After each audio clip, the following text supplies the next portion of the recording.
Yo, what up, everybody? This is CJ the Black Attack. This is Beast Boy. And you're watching the FLAVA Podcast. 1, 2, 3, 4. What's up? It's your boy Los LOS from the FLAVA Podcast. You are listening and watching the FLAVA Podcast. We're back. We didn't change. But Chicago pizza or New York pizza? Oh, I'm with Chicago pizza all day. Well, that's Tom. White Tom. Because I like chasing the man or the rats. The rats. You said, can you put your finger up for a second? Like this? Up like this, like you're about to point something. Oh. So this is going to be...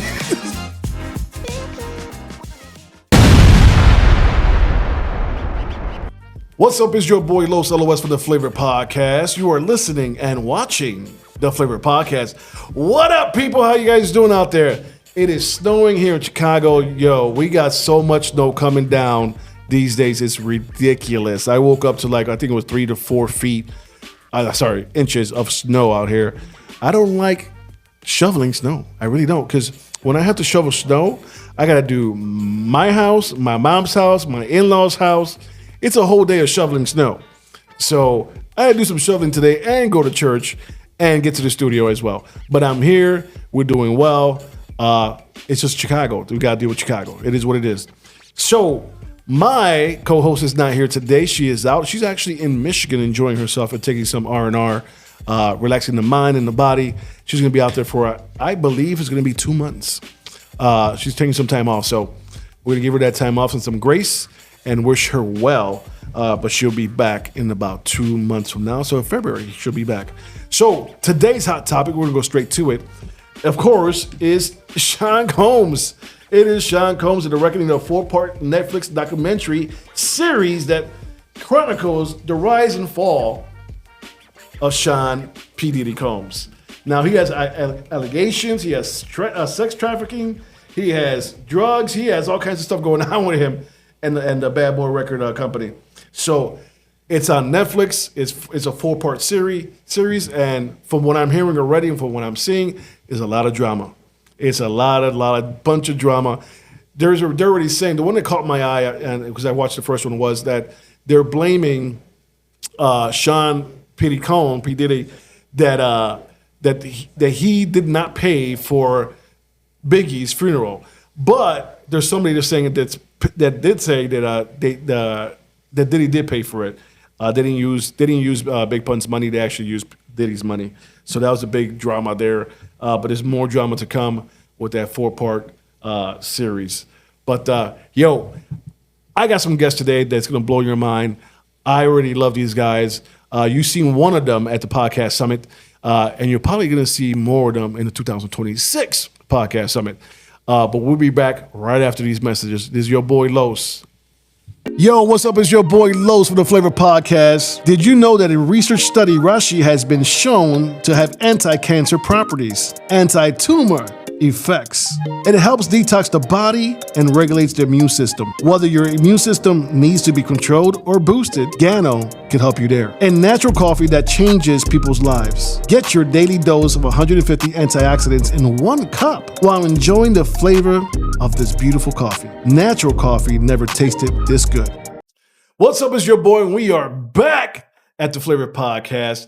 Yo, that was Gano XL Mushroom Reishi Coffee. It is great for your hair. As you guys already know, look at the wig is coming out like there's no tomorrow. I had a fade. The last fade I had was like 4 months ago, maybe 3 months. And look how long it is already. It's bananas. It's great for your hair, great for your gut health, great for your skin. Gano XL Mushroom Reishi Coffee. Check it out, link below. But right now on the table, we got some brickheads on the table. What is going on? We're going to start on this side. What's up, CJ? Yo. What up? How you doing tonight, bro? I'm doing good, man. It's good to be here. And I said tonight is actually this afternoon. Today. I'm doing good today. Awesome. And I'm going this way. What's up, brother? What's going on, y'all? I didn't say your name, so you got to say your name now. My name is Sergio Rodríguez, also known as Beast Boy. There you go. Beest. And you guys got, I like that he said Beast Boy, right? Because I was trying to get to that. So that's Beast Boy. And your nickname would be what again? Black Attack. Black Attack. So Black Attack, why do they call you Black Attack? My style, man, I'm kind of, well, obviously my aesthetic, Okay. but also my style is kind of like in your face, kind of aggressive, you know what I mean? Kind of attacking my competition, so Okay. to speak, you know what I mean? And by that, because I didn't say what you guys did, I mentioned brickhead. Some people will know what it is, but some people won't. What is a brickhead? Well, Brickheads is a breaking crew. A lot of you know them as Legos now because they took our name, but it's a breaking crew that started in the late '80s, early '90s, and we're just upholding that name and that longevity and legendary status of breaking in Chicago through our crew. Awesome, awesome. So yours was Beast what again? Beast Boy. Beast Boy. Why is it Beast Boy? I think there's two stories to this. The first one is, when I was learning how to break, people would tell me to get more creative, you got to dance like an animal. And I would tell this to my friends, and they will make fun of me. They will clown me. They'll be like, "Oh, you're gonna turn into an animal. What are you today?" And then there was this character called Beast Boy from the show Teen Titans. It's a cartoon. That's right. That's right. And they're like, "You look just like him." And then they're like, "We're gonna call you Beast Boy from now on." Okay. And that's what everybody started calling me. And then I started boxing, and I was really good. And they're like, "You're a beast," and it just really stuck. Okay. So you started. You're a boxer and you're a breaker. Yeah. Okay. Awesome. That's good. That's good stuff. I like the Beast Boy thing. I like the analogy that you used because you got to be an animal when you break dancing. I believe that. Yeah. I mean, you're doing stuff to your body that most animals you see animals do that they're not human like. Right. Yeah. You know what I'm saying? So definitely, I love that. Yeah. So guys, I'm gonna start with CJ. What do you guys do now as a team? You guys are partners in something. What is that? Yes, so we are business partners for a dance studio. We have our own dance studio called Steadfast Dance Center in the Pilsen community, right on 19th and Blue Island. And we teach all sorts of, we offer all forms of dance at our studio. We teach breaking specifically, though. Okay. And so you want to add on to that? Yeah. I mean, like I said, we try to help youth around our neighborhood. We've been there for like 3 years, and we also do a lot of non-for-profit or like work. So we try to keep like all the youth that we work with around. So yeah. Awesome. So what age group are you guys getting in that school? So in the school, we started with age. Well, we had earlier classes that will probably start off of like 3 years all the way up. We had to put them on hold right now, so I think we're serving around 6 and up. Okay. Yeah, so we do all ages too. 6 years, you don't know they're breakdancing already. Yeah. Come on, somebody. Come on, somebody. I love that. I love that. Keeping it alive. So Sergio, what made you want to start breakdancing? Well, I had a classmate. His name was Shorty Brick. When I saw him break, I thought it was like next thing level. I was like, "What is this? What are you doing?" Mm-hmm. But I was really also like into the culture of what hip hop really was. I'm an immigrant. You know what I mean? So like coming here was like a culture shock. Like seeing everything. Ice is not outside, right? I hope not. Okay. Nah. Because we both got it Right. That's good. So like I was really like impressed by it, and I was like, I want to learn all of it, like you know what I mean. And I didn't speak English, and I think it was a way for me to find a voice. Mhm. And I just kind of stuck with it, man. And I got really addicted to it. Going to the youth center kept me out of trouble. And I was actually put there because it was an after school center that will keep you out of trouble. Right. And my neighborhood was rough. I grew up in the South Side, so that's the reason why I picked And I it got to up. ask you. You say you got a rough neighborhood. What part of the South Side? I lived in West Lawn, by Marquette Park. Yes. Came around me. Yes. He's correct. Yeah. So like in the 2000s, it was really like heavy with gangs and stuff, and I think I think breaking is the only thing that kept me away from that. Okay. Yeah. Okay.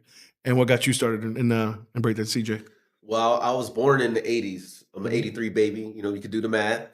And I seen it as a kid, I just didn't really have like an outlet to it at my early ages. I'm the big brother in my family, and I have cousins and stuff that I found later that used to break and stuff, but I didn't really have anyone to teach me. And when I got older, I got into gymnastics, and one of my coaches used to break and show us like different moves and stuff like that. And I was like, I can finally learn some of this, And I learned a couple little things from him. And I saw one of the dance crews from here, breaking crews from here, Chicago Champions, used to practice at his gymnastics facility in the ballet room. Okay. So I got to see that. And then when I got into high school, I met other heads that were down with hip hop and with break, and I kind of fell in with them. Mhm. And I started doing that when I was about 14. And I just never stopped. Okay. So So I got to ask you, what move are you known for? I'm known for flares. Flare master. I'm the flare master. Okay. Yeah. I like how he You already know. he co-signed that right away. He co-signed it right away. So Sergio, what would be your signature move? I think it would be like windmills and spin moves. Okay. Like I could do a lot. I dance. I'm also like I have power moves and stuff. But I think my spinning moves are my secret weapon. Mhm. When you said dance, what came in my mind is the merengue. Yeah, all that good stuff. Do you intertwine the breaking with like other kinds of dancing? Yeah. I pick up a lot of the stuff that I've learned as a kid.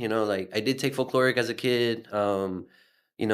Growing up with salsa, merengue, bachata, like all that stuff, and like family parties. And then my girlfriend's actually a house dancer, so she's been teaching me some steps and Like some footwork stuff? yeah. Okay. All right. So I just love footwork. Like I said, I have a boxing background, so you got to have flawless feet. So yeah, I just love dancing. I can see the flawless feet. Yeah, I can see that with some footwork. There's some crazy footwork out there. Yep. I can't do that stuff. I'm like, nah. So what got your mind and your soul? Because working with children, you have to have some kind of energy that draws you to them and to help them out in whatever they're doing in life. Because you're teaching them how to break, but you're also teaching how to stay out of other things that they shouldn't be in. What got you into wanting to work with kids? Well, I had great mentors growing up. As I mentioned, when I got into hip hop and got into breaking, I had a lot of really good people, older heads, teenagers, um, young adults that really looked out for me and made sure I was kind of following the right path, kind of like Sergio was saying, Mhm. keeping me out of trouble, Mhm. showing me like real hip hop, community hip hop, you know what I'm saying? Mhm. And as I got older and became an adult, Mhm. I just deemed it necessary for me to give back to my community in the same way. And I started my own with a couple of my friends after school program called Connect Force in 2002. And I did that for 10 years in the Uptown community. Okay. And it was an open after school program where kids can come and learn the hip hop arts. Nice. And that was the perfect outlet for me to show what I know how to do. Mhm. Help kids that need to, get instead of being walking around the neighborhood all day, come in here and let us show you some stuff. You know what I Right, mean? And right. this is really important for me to give back the same way that people helped me and gave me knowledge and just kind of positive guidance. Word. I'm loving that that it was given to you, so you have to pass that on to someone else, and then making sure that they don't go down the wrong path. Because we know it's so easy to go down the wrong path in these neighborhoods that we live Oh in. yeah, Chicago's a wild place. Yeah. You know. But the thing is about our people on our streets, right? If they see you doing something positive, most of them will leave you alone Yeah. and let you continue to do that positive thing, Yeah. which I love. Are you guys finding it difficult bringing kids into the school, or is it pretty much easy?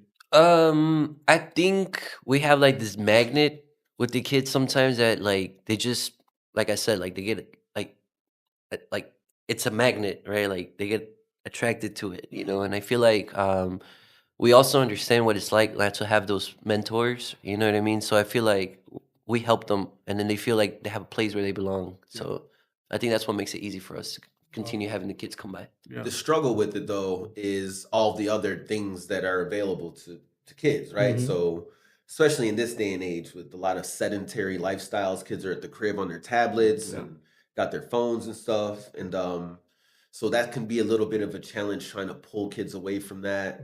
And then we have a lot of other great dance forms and things in Chicago footwork and house music, a lot of Latin dances and all of these things that kids can kind of find themselves doing. So we're kind of hip hop purists Mhm. and we're trying to Okay. like keep what we do alive and show people like it's not just something that died out or that's lame and only like dorks do that or whatever it Right, is. You know right, what I'm right, saying? yeah. Like we try to show them like this is cool too, but also this is a great way to keep yourself in shape and be creative at the same time. Hugely in shape, because you said you were 42 years old and you're still doing stuff That the that I kids was can do. right. Well, that I was doing at 12. Yeah. That's amazing. You remind me of TikTok Terry. Do you know who he is? No. He's a guy. Don't look up the song, even though you guys are gonna do it because I'm gonna mention it. He's the one that sings "F those kids." I feel like I've heard that before. So TikTok Terry was actually at the podcast summit. Oh, really? So he retired himself from Gregory. Where do you work for? Amazon. He was a driver. Okay. So he retired himself. He was filming himself deliver packages and dancing. Okay. So he got so good, he blew up, went viral every time he did something, that he's able now to do more with the kids now. That's Get dope. back to That's the kids. cool. So he was there at the podcast summit, just talking about how he made it and what he did to get to that retirement and just do TikToks now Nice. and get paid by TikTok to do what he does. That's sweet. Yeah, big time sweet. Everybody was like, "Teach us. We want to quit our jobs." He's like, first you got to have. I had a job and then did that. So He had a good niche because TikTok Terry. Well, he has a good niche. He's a black guy that loves Mexican music. Oh, okay. Like Vicente Fernandez, Classic. he belts it. He belts it. And he married a Mexican woman as well and has Mexican children as well. Nice. He just loves the whole Mexican community.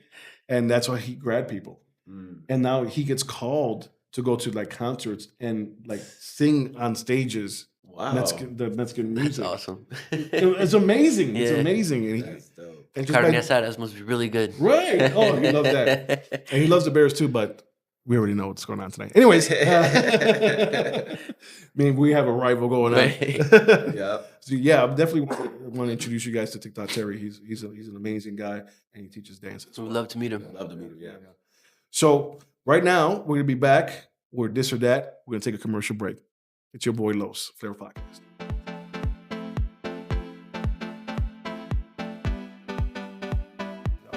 Yo, so we are back. It's your boy Los from the FLAVA Podcast. Liz is not here today. She's taking a break. I got some breakheads in the building. So we're gonna play a game. You guys mind playing a game? Let's do it. Wanna play a game? Yeah. All right, we're gonna play a game. The game is called This or That. This or That means you're gonna pick this or that, and you're gonna explain why you picked that certain one. Okay? I'm gonna start off on this side. So, Tom or Jerry, the cat or the mouse? That's a good question. I'm gonna go with Tom. Why? I'm going with Tom because Tom was persistent. And I felt as a kid, that's something that I recognized and learned from Tom is that you never give up trying to get what you want to get, no matter how challenging or difficult or crazy or dangerous it might be. All right, cool. You know, I like Tom a lot too. Only because he had that white cat he was always trying to hook up with. All right. Right? He was always, Yeah. he saw her come around, boy. He turned on the little whiskers. He turned around, and he was just trying to serenade her every time he got a chance. Forget about the mouse. Yeah, and he was chill. Tom was chill. Right. Tom was chill. Jerry was the one running around That's making what I'm saying. Till causing Gary havoc. came by, you know what I'm saying? Yeah. Someone mad. Tom or Jerry? Tom and Jerry. Man, I like the Tom, but I feel like I could relate a lot more with Jerry. Okay. The little rat. Damn, I called Jerry a rat. It's a mouse, man. It's a mouse. It's a mouse. Call him a rat to tat. You know, I like his smartness. You know, like it was like he was always messing with the cat. You know, but like he knew like he was coming, but he'll have something ready for him. You know, and I was like, that's a smart little mouse. So, what episode? Oh, man. Yeah, this is one that jogs people's mind right here. The episode. Man, there's so many. I haven't seen in so many years. I can remember one. I think there was one where he. No, I'm getting confused. I can't think of a. So let me specific- jog your memory a little bit. Let me help you out there. So one of my favorite ones is the uncle shows up. Jerry's uncle shows up Okay. with a guitar. Kind of remember that. So he grabs the guitar and he Hand starts, bone. there you go. Okay, There you go. Yeah. Yeah, I remember that. He sings the song Carpenter Walden and Reen and Ryan, Campbell, Yeah. and then the guitar goes bing, and he loses the string, right? Yeah. So he looks for Tom to get a whisker, Yeah, I remember that now. and then he puts the whisker in the guitar. Yep. Right. You got a good memory. Yeah. One of my favorite childhood cartoons. So, what episode? Do you remember one? Man, it's hard for me to remember these because I remember seeing them as a kid. Like, I just remember, the cat always trying to get him, but that was like the same thing for me, just different episodes. Okay. So I'll jog your memory on this one. So there was Jerry as well had a nephew. It was a little brown mouse. The nephew always would walk around in a little diaper, and then they also played the Mouseketeers. If you guys remember that one, remember that one? Yeah. So those are it. So here we go. Chicago Bears or the Green Bay Packers? Is that even a question, bro? It is a question in this show. Hey, man, Chicago Bears. I'm Chicago all day, man. Okay. Come on. Why? Just natural. I'm born and raised Chicago. Okay. One. Two, Bears are legendary. Even though we haven't won a championship in 30 years. Legendary to lose. Go ahead. We got close in, I think, 2006, was it? I think we got closer to 2007. But yeah, man, I'm just, I'm born and raised Chicago, so I'm gonna ride for my team. Okay. Yeah. Okay. Same question. Yeah, I gotta go with the Bears, man. Okay. Us Chicago people are loyal, and whether win or lose, we stand for our team. I do say that about the loyal fans of the Chicago Bears. They love misery. They just love misery. Today they play the Green Bay Packers, which is my team. Interesting. So it's gonna be very interesting today. I'm gonna be hanging out with my pastor. So he's a Bears fan. I am not. We will be arguing a lot, and maybe he'll be saying swear words. I will be having my camera out. That's what I do. May the best man win. Yeah. So Superman or Batman? Batman, bro. Batman is like he's the Dark Knight. You know what I mean? And like, I'm a graffiti dude too, so like I can relate to Batman being on the streets and you know what I mean, just kind of knowing your whole neighborhood and you know what I mean, and just kind of moving in the shadows. He's a little bit more low key, so I can relate to Batman in that way. Word. Same question. I gotta go with Batman, man. Okay. We're from Chicago. Okay. Because it was filmed here in Chicago. That too. Uh-huh. I don't know, but I feel like Batman is just he has a crazy story. Lost his parents and all that stuff. So I think that's pretty cool. Like he overcame adversity and he's a rich man. He's a rich man. Yeah. Most entrepreneurs say Batman. So you guys are going along with the entrepreneurs, snaps. and that's because one, he's a business person, right? True. So he brings in the money, and two, he gives back at the same time, right? It's in a different way that we do it, but he gives back. Yep. So most entrepreneurs say that. I always pick Superman, and that's because I'm a Christian. Okay. The Bible says that we are not from this world, and neither is Superman. He's an alien. Hey, Jesus might be an alien, or Yahweh might be an alien. Yeah, we don't know. Okay, so here we go. Should I go for a hard one now? I'm gonna do Liz's question. Dubai or Hawaii?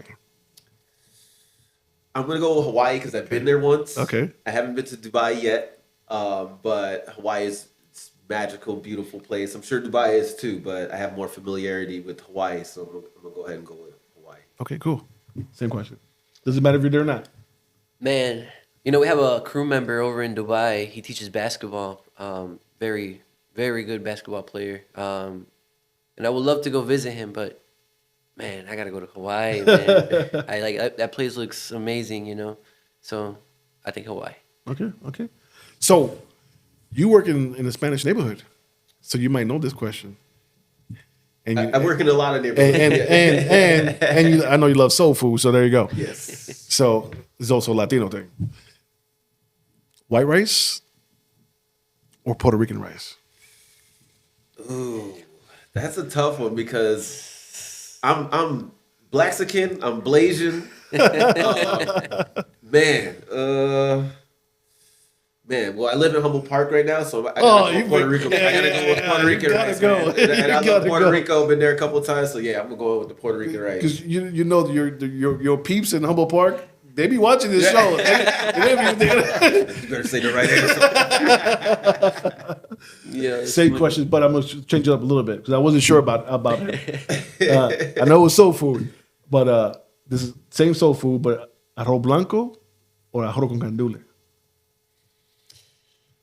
You know what? I'm gonna have to go with gandules. Okay. I went to a all Puerto Rican school in Humboldt Park, and man, that changed my life. The arroz con gandules? Yeah. You guys got to go to Desert Hawk. My guy David, he has a pop-up in Desert Hawk called Canto. He's black and Asian, but he's got a mixture of Mexican food and Asian food. That sounds good. Bro, fire. Make me there. Fire. You guys gotta go. Yeah, it's called Canto inside Desert Hawk. Desert Hawk, okay. On Division Street. And you're nearby. Yeah. You're nearby. Yeah, I'll yeah. check that out. Yeah. Awesome. So should I go to the last one? No. I'm gonna do another Liz one. So mountains or oceans? I like oceans. You know, water. I'm a Cancer. You know what I'm saying? So like, I love the water, the flow, and just being immersed in the water, and just and water is life. You know what I mean? I guess I can just relate to water a little bit more than the mountains. I love hiking and things like that. I think mountains are beautiful, you know, but just being immersed in water, and just being able to become one with it in a sense. I think I'm gonna go with water. Okay. The oceans. Oceans. Same question. I'm not a big swimmer. Okay. I'm not a big swimmer, but I can swim. But I do love like a good hike. I do love mountains, and I love being at a really high place because I'm afraid of heights. Okay. And I like to overcome my fears. Yeah. You know, so I've been to a few mountains, especially I'm from Mexico, so we used to hike up a lot. Yeah. So I think I'm gonna go with mountains. Yeah, I'm with mountains too. I like mountains, and I was born in Puerto Rico, but the ocean we could see from my grandmother's house. We're the very house on the very top of the montaña, the mountain. So we could see the ocean from where we're at. So I had both. Nice. I had both, but definitely I love the mountains. Yeah. Yeah. We Puerto Rican hillbillies. We like the mountains. Kind of. Yeah. So here we go. They watching. Thank you for the forewarning. We sit up straight for this. So, Chicago Cubs or Chicago White Sox? I grew up a Sox fan, and Okay. I'm from the north side, which is crazy. I grew up like 10 minutes away from Wrigley Field, but I'm a Sox fan, man. You know what I'm saying? Just one, because they're kind of like the underdogs. They've always kind of been the underdogs. But they got their rings, they got their championship, you know what I'm saying, years back too. And I like the colors better. You know what I mean? The iconic Sox hat, you know what I mean? Like, just I could just relate with the Sox a little bit more. It was iconic in our era because a lot of hip hop artists used to wear the Sox hat, Right. especially when it came to NWA. Yeah, totally. And that era, that summer when they first came out, they came out with that first album. Everyone had a Sox hat on. Yep. Yeah. So same question. Yeah, I'm gonna go with Sox, man. I'm a South Sider. Yeah, it just represents me, the struggle, and also their history, man. Like they have a lot of good players, and also I got to see them win the championship when I was a kid, so that was awesome. Yeah. Awesome. They have also a lot of room in their stadium. I just gotta say that. I need to go. Tickets are very cheap. Very cheap. $35 to get your whole family in. Right. Want to go on a nice date? Go watch the Sox. You know what? Actually, one of my first dates with my wife right now, I took her to a Sox game, but only because they were playing my favorite team, was the New York Yankees. Yankees, okay. The Yankees, yeah. That was our first game at Kaminsky. I don't call it whatever they're calling it now because there's so many names to it. Guaranteed rate. Right now, guaranteed rate. Yeah. But before that was something else, Cellular right? field or Cellular field. Yeah. Kaminsky. No, it's just like it's always the Sears Tower. That's right. Exactly. People from out of town, this is what we call these places. Don't call them the Willis Tower or Guaranteed Rate. It's What are those Kaminsky. places? Yeah. Yes. Did you get robbed? Then you weren't there. You weren't there then. Okay. So this is the question everyone's going to want to hear. Chicago pizza or New York pizza? Bro, I'll start with this one. I've been to New York like 6 or 7 times, and the pizza's all right. But bro, come on. Chicago has the best pizza. You can find different varieties of pizza here. You have multiple establishments that have great pizza all throughout the city. Ranging from thin crust to deep dish and all the different flavors, whatever style you want. So yeah, I gotta go with Chicago, man. Come on. Okay, cool. Same question. Yeah, I've been to New York. I tried their pizza, and I've been to other places, in the world. But something about Chicago pizza, I'm just like, man, it just doesn't taste like this anywhere else. Yeah. And I always got to come here and first time I come from out of town, gotta eat pizza. Okay. Yeah. So now this is the question they're also going to be hearing. From where? I mean, there's a lot of good places. Obviously, you got Giordano's. Everyone goes there. It's the one that people know mostly. For their But deep you dish. got you got Well, what's your favorite? my favorite. Your favorite. Man, I got a couple. Like, I mean, there's some good like up north. We had what's the place? I think they closed down. Palermo's. Wasn't that good? They closed down. They might have closed down. I'm getting confused. See, there's so many. I'm getting confused. No, they got But two on the there's south side. Palermo's. There's Father and Sons. There's Illuminati's. There's Giordano's. There's All right. there's Congress Pizza that's pretty good. So there's like Jets Pizza. Wow, you said Congress Pizza. Wow. Yeah, there's a bunch That's a of throwback. Yeah, there's like yeah. a bunch of places Yeah, you yeah, could go. yeah, You know what I mean? So Cool. it's hard to pick just All one. right. In this show, we have favorites. I have a few. I'm from the south side. I don't really go to the north side, but if I go to the north side, I go to Pequot's. That's for sure. Like Let's go. You know, Ding, ding, ding, ding, ding, ding, ding. Pequot's. Pequot's. You guys owe me money again. Okay, that is my Yeah, favorite pizza. but he mentioned another one. Palermo's is literally down the block from me, and like when I first came here, that pizza blew me away, man. Like Okay. till this day, like we try, like that's when we try to treat ourselves, we go to Palermo's. Thin, deep, pan. I like them all, man. Like it's hard. Like the deep dish has so much cheese, but then the regular Chicago style, like it's so good too. Okay. But yeah, man, they got one of the best sauces too. So Palermo's was definitely my go-to. If I'm trying to save some money, there's Positano's, and then there's Pizza Nova. Okay. Yeah, They're the money savers. yeah, They're the Little Caesars. yeah. Well, actually, there's Little Caesars. Yeah. Yeah. Okay. Do you like Little Caesars? Honestly, Your era does. Just say it. Your era does. nah. Yeah. Okay. I can't. I even feel bad because I used to give that to my kids, Uh-huh. and my parents told me one day, like, "Hey, man, they need to eat something better." All right, you're right. Spend a little money. That $5, you can stretch it out a little bit. Yeah, More. Come on. the kids come will on. enjoy it more. My favorite spot is Pequot's. I've Yeah. been going there since I was 13 years old. I am 52 years old. So Pequot's it is for me. Yeah. Place I is feel fun. bad for leaving that out. sorry. So, question. And this is the little rivalry me and my partner Liz have on this table. And maybe you don't know because me and you we're Northsiders. But maybe you do. Have you ever heard of the place called Natty's? 90s pizza? Yeah. Oh, yeah. Oh, you got it, Liz. You got it, Oh, yeah. Liz. Usually people say, what? Who? Where? Yeah. Actually, my brother used to work at the one on Kedzie and like 47. He was I like, just went over there. Really? Yeah. I didn't go in and eat it because I wasn't going to do that. I'm not trying to get shot. Anyways. it's a scary place, but the pizza's good. No, I was passing by to pick up one of my partners, and I saw it. I was driving by, and I'm like, oh, there goes Natty's, the Liz's place. So I said, I'm gonna turn around, and so I did a U-turn. It was late at night. I did a U-turn. They were still open, and I was about to walk in, and I looked down, and I see a chalk outlining of a body. I'm like, nah, I'm out of there. I'm out. Best places to eat. They're like hidden gems. Right, You'll right. never know. If you get killed in the was trying, worth it's it. good. Yeah. Well, that's awesome. You actually know about Natty's. Did you know about Natty's? I feel like I've had it before, but it wouldn't have came to mind right away. Okay. You know what I'm saying? Okay. Yeah. Cool. All right, so right now we're gonna get into your lives. We go take a little deep dive, right? So I'll start with you. Who were you at 10 years old? 10 years old, I was comic books, Super Nintendo, running around my neighborhood with my friends on my bike, playing every sport that you could think of,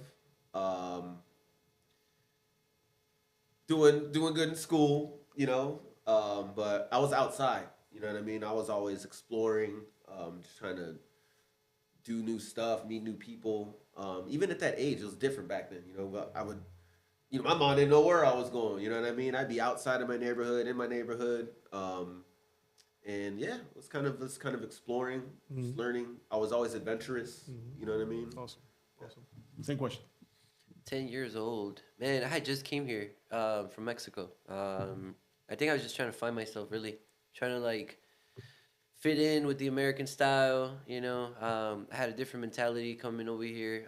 I went to, like, a private school in Mexico, so coming to a public, you know, Chicago school, it's a very different experience. Um, but I want to say I was really, like, discovering hip hop, just discovering it, like the music, the clothes, the slang, what people were saying. Like I was just trying to figure it out. Yeah, That's awesome. Did you find schools in Mexico better than schools here in the U.S.?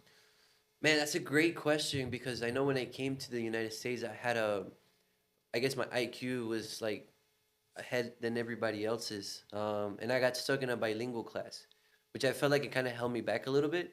Because when I went to high school, it was like a whole different thing. It was like, whoa, I didn't go through this, you know? I didn't get to finish going through certain things like with math and stuff like that. So I do think the education there could be a little bit more advanced. But like I said, I didn't really go to like a regular school, like actual class here, you know? So I wouldn't know what the education would be like.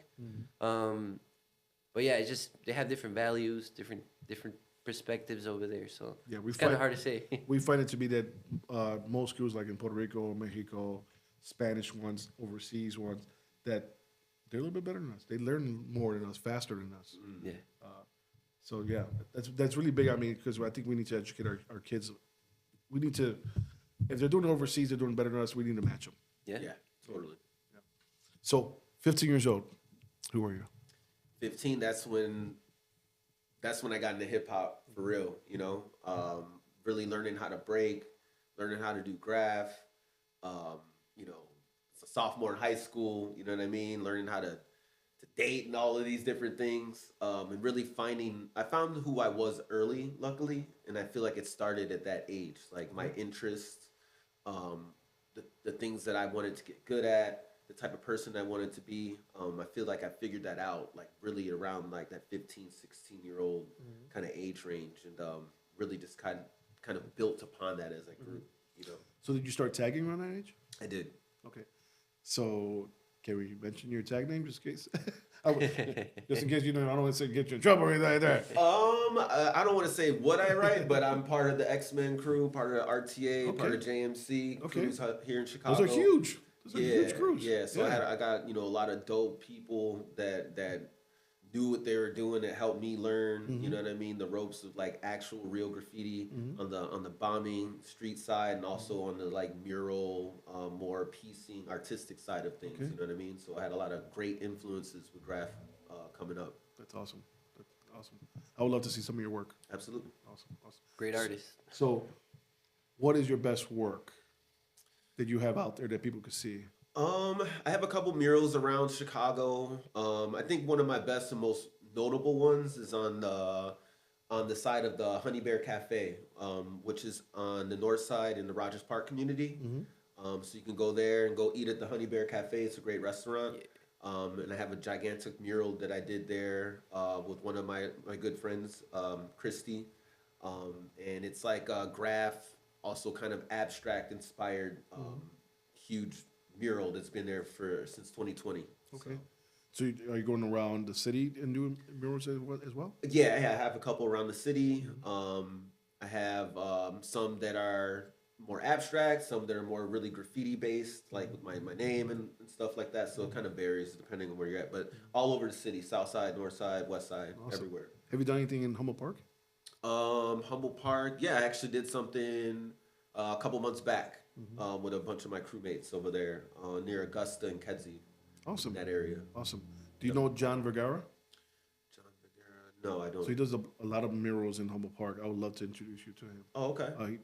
He does tons of them.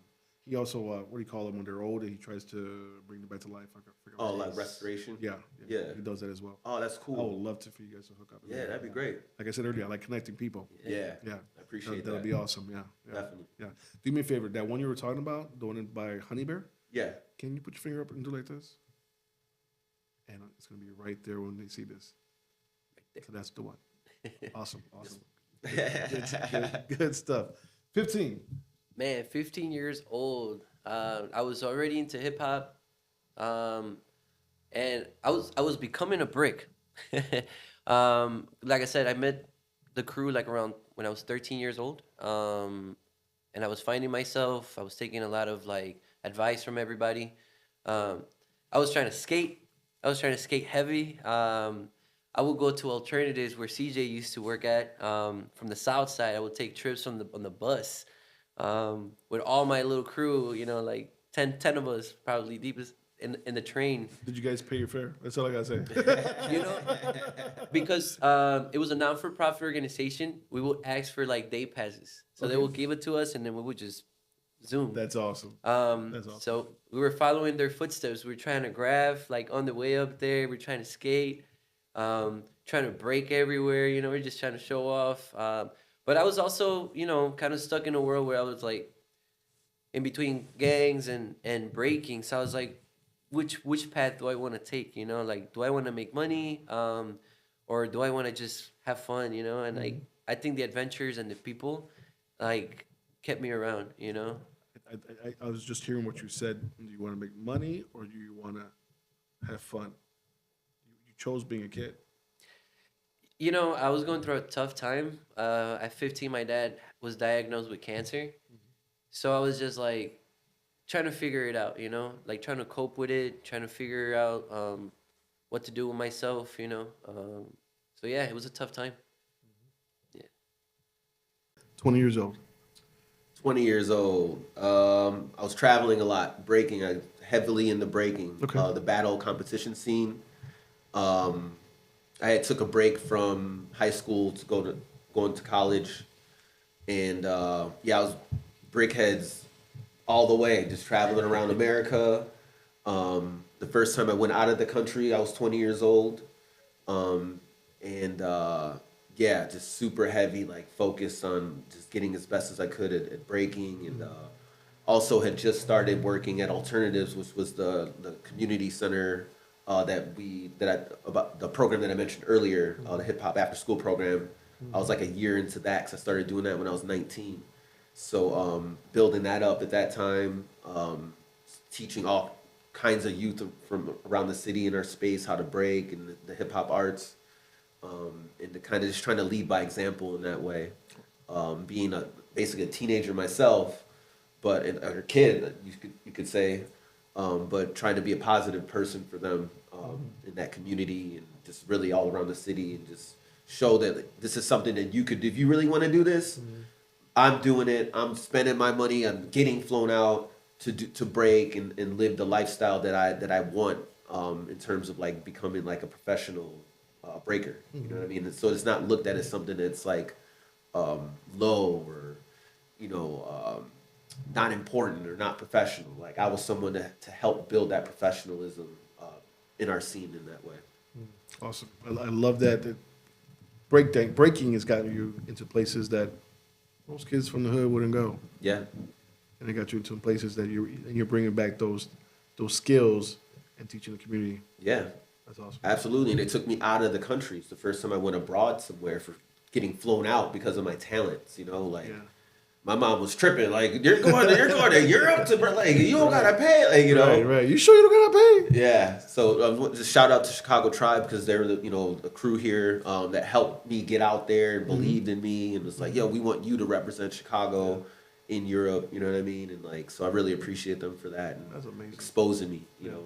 That's amazing. First time I left the country, it was like I was 40 years old and I went to Spain. Oh, nice. Yeah, I was 40. You went way early. You're out of here like, phew, you jumped on a plane, gone. Hey. That's awesome. That's amazing. Very thankful for it. Yeah. Praise God. So I kind of flew by what you just said. Yeah. Your father. Only because it hits a nerve on me. And I didn't know how to handle that when you said that. I lost my sister. And I kind of wanted to switch because I didn't want a tear to go down, but it's okay to have a tear go down. Yeah. But I do want to talk about that a little bit. Now that I got myself together. So he was diagnosed with cancer. Is he still around? No. Okay. This was 15 years old. Yeah. So now it's just at that time was you, your mom, or your mom, your siblings. My brother and my younger sister at the time. Yeah. So at 20, I changed my life around. I think that's when I'm like, my dad passed away when I was 17. I wasn't doing good in school. I was in my senior year, didn't graduate. I was like, man, I gotta change it up. From there, I was like, man, now it's up to me. I'm the man of the house. I gotta learn how to make some money. I gotta hustle. I don't want to get all teary. It's okay. I brought it back, so yeah. No, yeah. you're allowed. And then like, it just changed. I think like something switched on me. Like, yo, I gotta be the older brother. I gotta be the example. I'm the younger one in the breaking scene. I gotta make money, you know. So I started teaching. Thank God, I'm started drug dealing. Right? I started teaching. You know what? I started teaching at a dance studio called Motley. They started seeing that, you know, I was part of After School Matters. Yeah. I got certified. Awesome. And I started working at UIC through the early childhood department. So I was taught how to work with little babies, little kids. And I was training parents, the curriculum of like, this is how you should teach your kids how to read, how to write. You'd be surprised, a lot of new parents don't know how to do this, you know? So they taught me how to do it, and it kind of connected with what I was doing, like teaching, breaking, teaching the kids. And I started working with Frida Community Organization, and they kind of like started training me, and I became a really good like instructor, to the point where like teachers from CPS were like, man, he can be a actual CPS teacher, you know? And I started taking breaking more serious.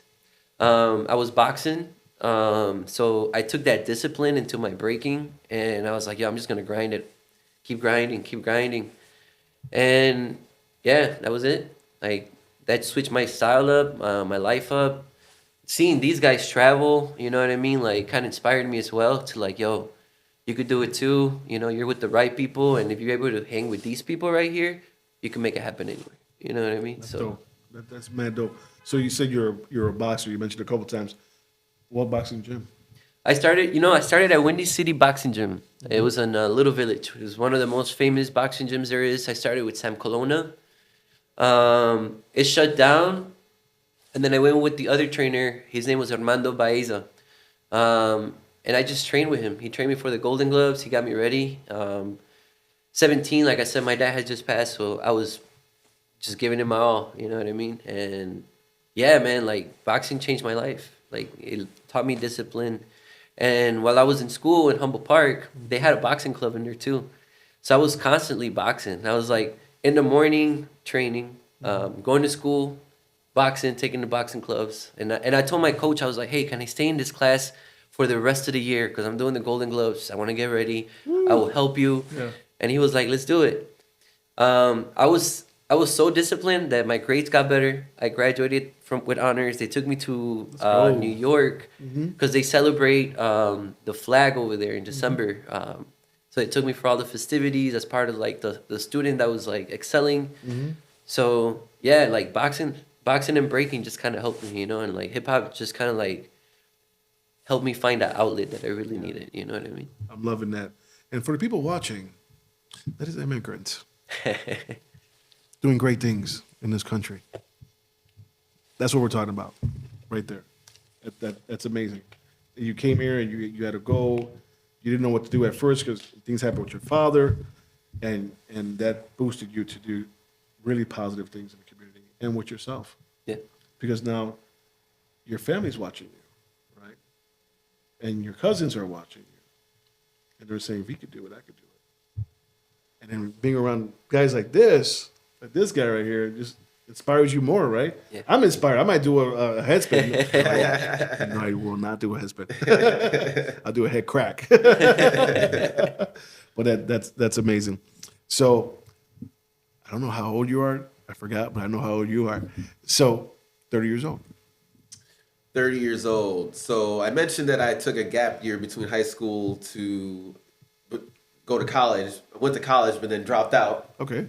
And okay, Kanye, go ahead. College dropout. One of the best albums. Yes, regardless of all the craziness. Yes. So at that time, I was in college again to become a physical education teacher. I got back into school, and big reason I got into school is because I got injured. So I had a crazy injury. I tore my Achilles tendon, and thinking about my body, it's like I use my body to make money, and like for my passions and everything that I love to do. So it really flipped my mindset about my future. Where am I gonna be if I don't take care of myself, and like, or if I can't always rely on my body 100%. So I went back into school for that. So 30, yeah, I'm in school, I'm still breaking heavy, teaching, and just working full time, going to school part time, still traveling, breaking, teaching, doing what I love. Awesome. And kind of just hustling and just thinking about my future and my next steps. Awesome. 30 years old. Good. Okay, I wasn't sure. I'm actually 35. Okay, there you go. I knew it was close. 5 years ago. Man, that's a big change, right? From 20 to 30. For me at 30, I'm actually going through jobs, trying to like figure out what I really want to do. I did go to college, same, but it was really hard for me to manage work, college, breaking, trying to keep a professional lifestyle, you know what I mean? So for me, it was just working, trying to make sure my mom is good, trying to make sure I'm good, you know what I'm saying? So I was just working, breaking, traveling. At this time, I had already gone to Slovakia, Poland, been all over the U.S., and I was just really trying to soak all the culture in, trying to learn more so I can give back. Working with non-for-profits, we're able to pay for my trips, so I was able to travel and learn. And then just seeing the experiences that I had, it made me want to come back and do more for us, like we should be having more places like what they have over there, we should be having more events, we should be having more support, so I'm like, how can we continue doing what they're doing over there but bring it over here, right? And I think I made that my little goal to like keep investing into the scene, keep giving back, how do we help it grow, and then luckily a few years, we got the opportunity to get the studio, and here we are. That's awesome. That's awesome. So, 35. 35, still in the same hustle, but at this point I had graduated college finally. And 35, that was when the pandemic hit. No, actually, no, that was 5 years ago. 30 was right before. I was going to say you're off on years, like 20, yeah.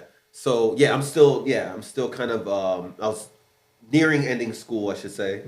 But kind of on the same kind of still hustle, just, trying to build myself up more professionally. I was a physical education teacher at a private school at that point. Also an athletic director at the Chicago Waldorf School. I worked there for a number of years. So I was at that point, I was really professionalizing myself in that way. And also just breaking crazy and doing all kinds of performances and shows and kind of high-level competitions, and still traveling and doing all of that. And just trying to stay consistent within all of that and make a little bit more money at the same time. Yes, definitely. I'm going to jump to 40 because I need to jump over here to 35. 40.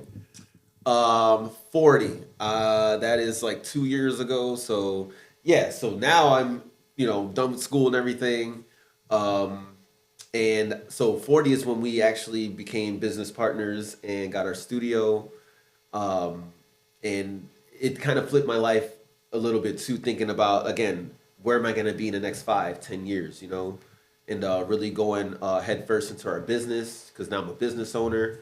I had never owned a business before this. Ooh, now you got LLC. Yeah, got the LLC. And I turned 40. I took a trip to Puerto Rico for my birthday, and right. On that plane ride back, I'm like looking out the window like, I got to switch it up, man. Like, I need to get more focused and just like really delve into my, into our business. And, I work at a non-for-profit. I actually stopped teaching and I started working at a non-for-profit. I work in a non-for-profit called Circus Theme in Uptown.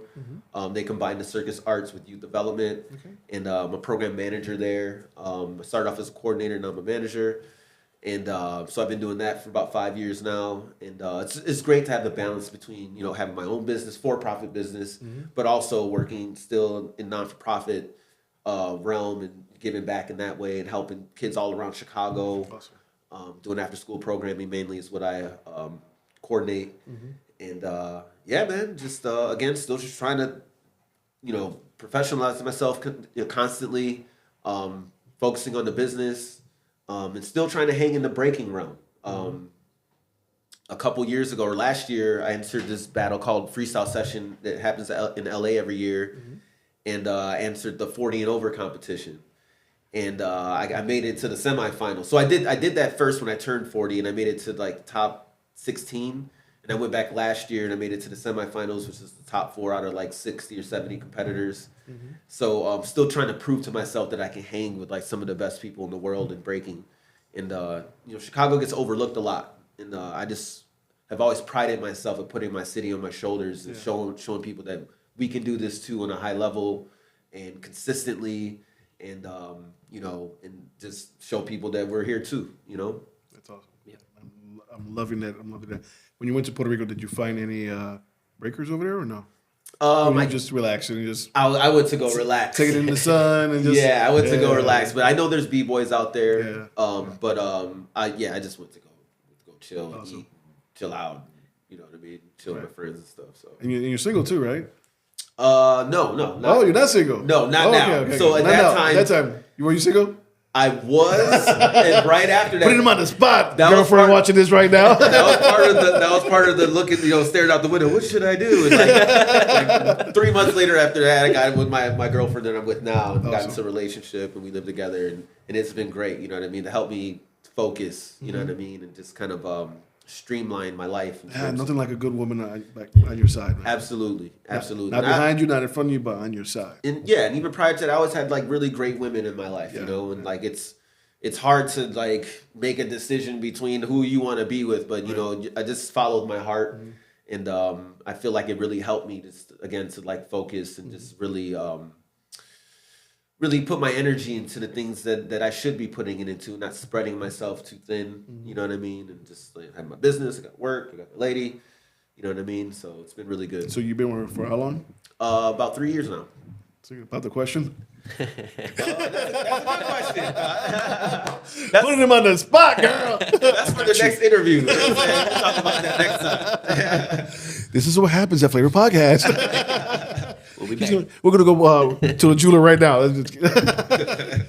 So, same thing with you. Now we're at 35. Now I'm at 35. Okay. I feel like I'm in that place where I'm trying to learn more about business. I'm trying to learn more about marketing. I'm trying to learn more, podcasts. I'm trying to learn more.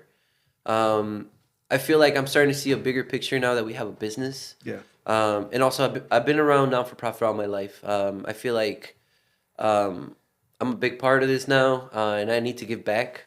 So I'm starting to learn how to I know we have a business, but I'm also trying to learn how to lean over into non-for-profit. I would love to learn how to get grants, how to continue giving back to the community. Like I said, I've always done a lot of stuff in the community, whether it's helping people at homeless shelters, feeding kids, reading to the kids on MLK Day. You know what I mean? Like, I've always been around community, and I understand how there's not a lot of people doing this, and I think we need more people like us to give back, and to give people opportunities to see what else they can become of themselves, just kind of how we did, But I think that's where I'm at now.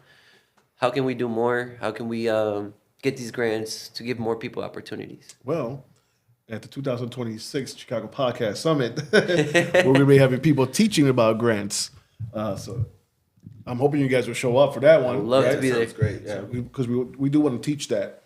There are people here in Chicago that actually come to this studio and teach about grants. Nice. So we're going to have those people there. Yeah. For you get the know-how and get those grants going. And me too. So, question.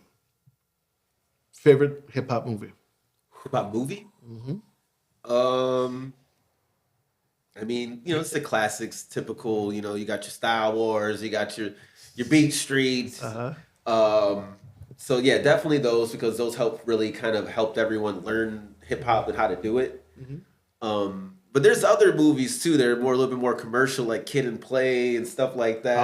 House Party. You know what I mean? Yeah. Like I love those movies, and they're very hip hop centric. A little bit more on the commercial side of things, but I feel like all of those kind of mixed and together kind of help shape and mold who I am.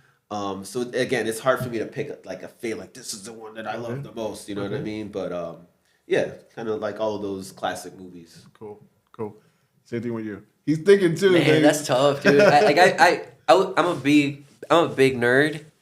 So when it comes to like hip hop, I was like trying to find. So I was looking videos, documentaries, like.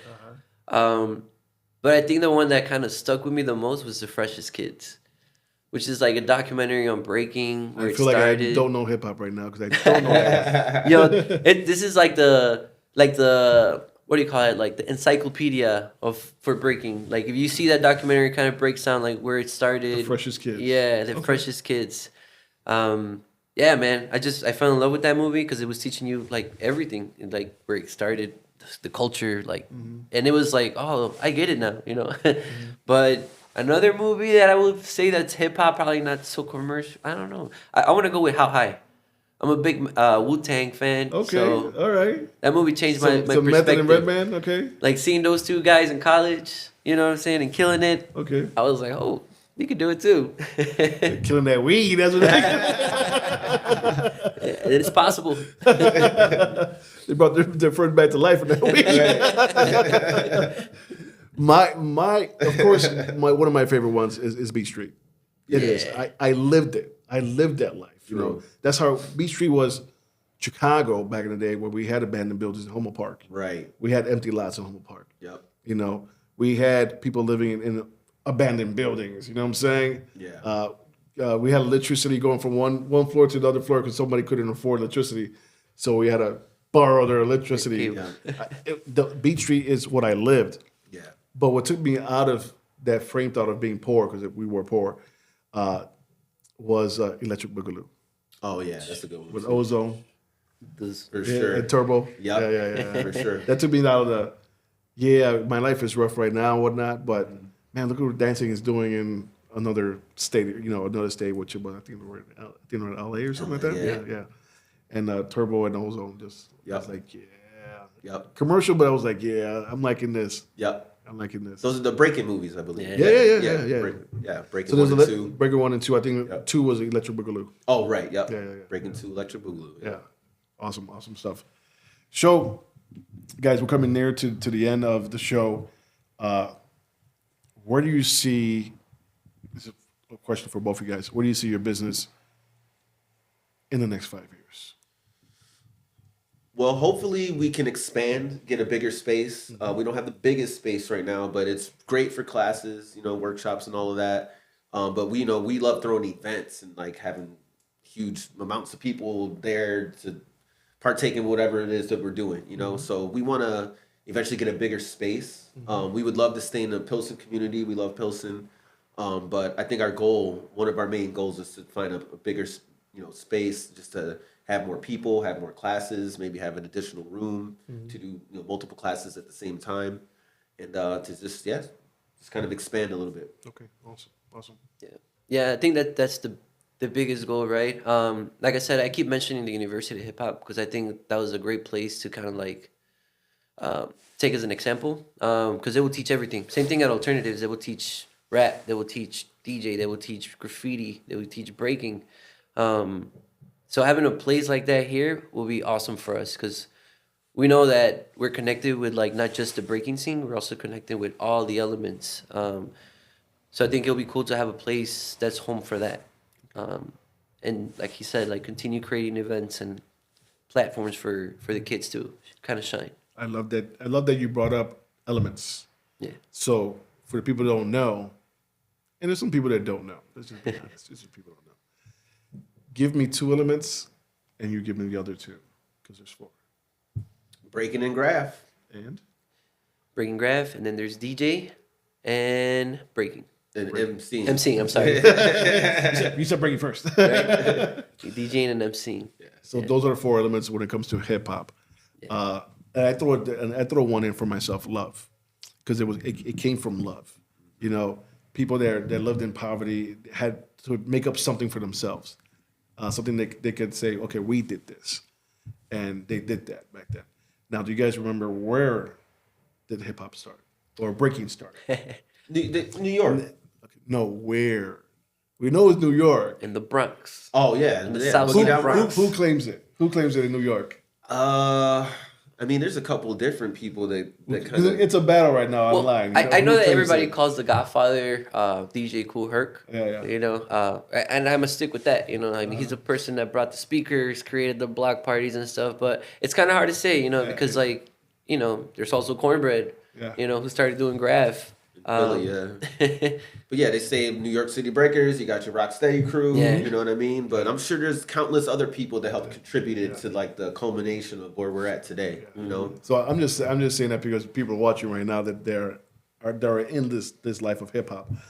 They're like wondering what you guys think. You know what I'm saying? Where did it come from? Where did it start? Who claimed it first? You know? Yeah, I mean, we're from Chicago, so and again, like for me, I tried to do my history, and I met a lot of these people, you know, Dynamic Rockers, Yeah. New York City Breakers, and the Rocksteady, and I met Crazy Legs and Ken Swift. I was going to and- mention him. Yeah, Yeah. I always wanted to meet him. Yeah, I mean, they're all Off drugs. You know, I don't know them personally like that, you know what I'm saying? But in the breaking world, like they're iconic. They're like kings in our community, you know. And like Ken Swift's one of my favorite b-boy. Like I don't break anything like him, but it's one of my favorites just for all the work that he's done, for his like super positive vibe, you know what I'm saying? And like this, he does workshops and classes all over, and he's really put breaking on a very positive light throughout the world, and not made it something that just stayed in New York. Like he branched out from there and brought it to different places everywhere for everybody to learn and do. You know, so. It's amazing how it did go around the world. Yep. Yeah. That's amazing. And he was just here recently this year, giving a workshop for free. What was it at the museum? It was at the Chicago History we Museum. go. I actually did a panel discussion with him. Yeah. I was one of the panelists, him and then my other. Oh, now that we know each other, you guys got to let me know about this stuff, man. I'd love to be there. No, for sure. I'm glad that we did that so I can keep you connected for sure. Yeah, please keep me connected. I love that. Yeah. I love what you guys are doing, and then do more of it. Yeah. Do more of it.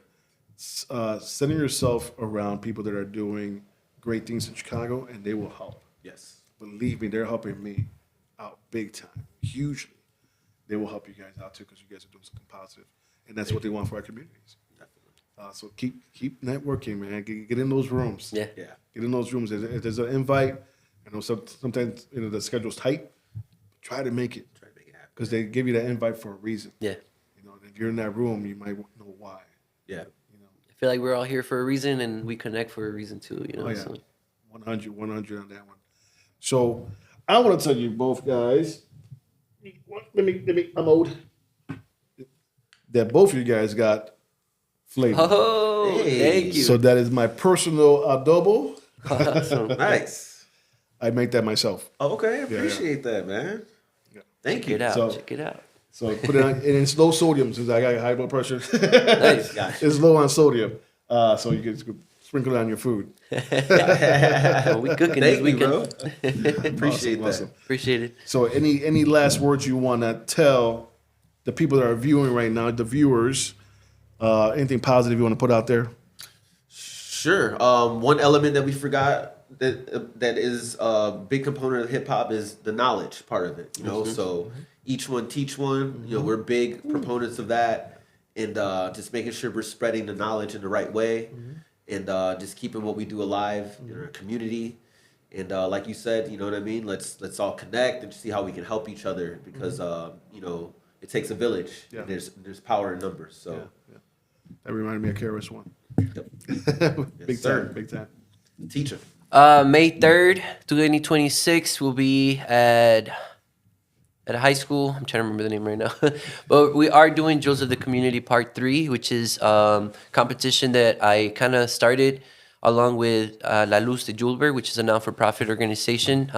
Pretty much their goal is to help kids get sponsorships to continue learning how to dance for free. And this event is really for us to bring all the kids from Chicago to showcase what they're learning, bring them together to kind of just teach them what hip hop is. And it's a free event for the community. It's free for everybody. So come and check us out. The more support we get, the better. So yeah, it's a collaboration between Frida Community Organization, Steadfast Dance Center, and Kenwood Academy, I think it is, Yes. over in Hyde Park. So the more we collaborate together, the more funds we have to like give better prices and stuff. So the more people are there, the better. So save the date, May 3rd, 2026. Awesome. So do me a favor, in that camera right over there, can you give them all your tags? Yes. If you want to get in contact with me, the best way would be to hit me up on Instagram. My Instagram is BLK_ATK. And hit me up in the DMs. And then my email also, because I try to keep everything professional, is my full name. I'll give you my full government name right now. It's Craig, CRAIG.Williams, WILLIAMS, .junior, JUNIOR @gmail. So if you want to hit me up for any business inquiries or any questions about what we do, you can either hit me up on either of those spaces. Awesome. Same thing with you and that camera over there. You guys can find me at BeastBHZ on Instagram. My email is moresrodriguez@gmail.com, or you guys email us at our dance studio at info@steadfans.com. Awesome. Well, guys, thank you for coming on the show. I appreciate it. I've learned a lot. Not just about what you guys are saying, but I'm really in tune on vibes, and I love the vibe in this room right now. Yeah. I'm really feeling this vibe right here. Definitely. Let's stay in contact. Let's network. Let's get this out. Let's get this out. So this is your boy Los from the FLAVA Podcast. Remember, this is where the entrepreneurs come, and this is where the entrepreneurs give back. This is your boy Los. Remember, you have flavor.